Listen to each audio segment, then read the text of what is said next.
இன்னைக்கு என்ன டே?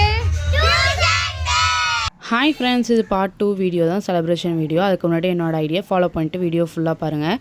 அதுக்கப்புறம் நாங்கள் செலிப்ரேஷன்லாம் ஸ்டார்ட் பண்ண ஆரம்பித்தோம். ஸோ லைட்லாம் போட்டு அதுக்கப்புறம் கேக்லாம் கட் பண்ணி என் தங்கச்சி வந்து எல்லாருக்கும் ஊட்டி விட்டா. அடுத்து வந்து குட்டீஸ் எல்லாருமே ஊட்டி விட்டாங்க. நாங்கள் சின்ன வயசாக இருக்கும்போது நாங்கள் படித்த டியூஷன்லேயும் இந்த மாதிரி தான் டியூஷன் டே செலிப்ரேட் பண்ணாங்க. நம்மளும் இப்படி பண்ணலான்னு சொல்லிட்டு நானே தங்கச்சியும் சின்ன வயசில் வந்து பேசிகிட்டு இருப்போம். அதனால தான் பெரிய பிள்ளை ஆனோடனே நாங்கள் டியூஷன் எடுக்க முடிச்சு இந்த மாதிரி செலிப்ரேட் பண்ணோம். அதுக்கப்புறம் என் தங்கச்சிக்கு வந்து கிஃப்ட்டும் கிடச்சிச்சு. அதுக்கப்புறம் நாங்கள் வந்து ஸ்டார்ட் ஃபார் ஃபன்னு சொல்லிட்டு நாங்கள் ஸ்டார்ட் பண்ண ஆரம்பிச்சிட்டோம். என்ன சாப்பிட போறோம்? கொஞ்சம் டான்ஸ்லாம் ஆடிட்டு வந்து நாங்கள் சாப்பிட ஆரம்பிச்சிட்டோம்.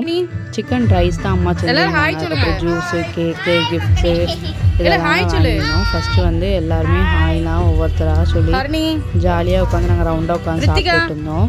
ஸோ செம ஹாப்பியாக இருந்துச்சு. அதுக்கப்புறம் வந்து நானுமே சாப்பிட ஆரம்பித்தேன். சிக்கன் ரைஸ் வந்து செம்மையாக இருந்துச்சு. கடையில் உள்ளது கணக்கே அம்மா பண்ணியிருந்தாங்க. எல்லா குட்டீஸுமே ஹாப்பி. ஸோ நானும் அப்படியே வந்து சாப்பிட்டுக்கிட்டு செம்ம ஃபன்னாக பேசிக்கிட்டு இருந்தோம்.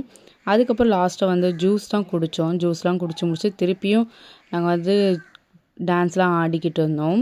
அதுக்கப்புறம் வந்து ஜூஸ்லாம் குடிச்சு முடிச்சதுக்கப்புறம் கிஃப்ட் கொடுக்கலான்னு சொல்லிட்டு ஒரு பிளான் வச்சுருந்தோம் நானே தங்கச்சும். நாங்கள் கிஃப்ட் வந்து எல்லாருக்கும் யூஸ்ஃபுல்லாக இருக்கும்னு சொல்லுது. இந்த பென்சில் பென்னு செட்டே நாங்கள் வந்து வாங்கினோம். இது வந்து டக்குன்னு எடுத்த முடிவு.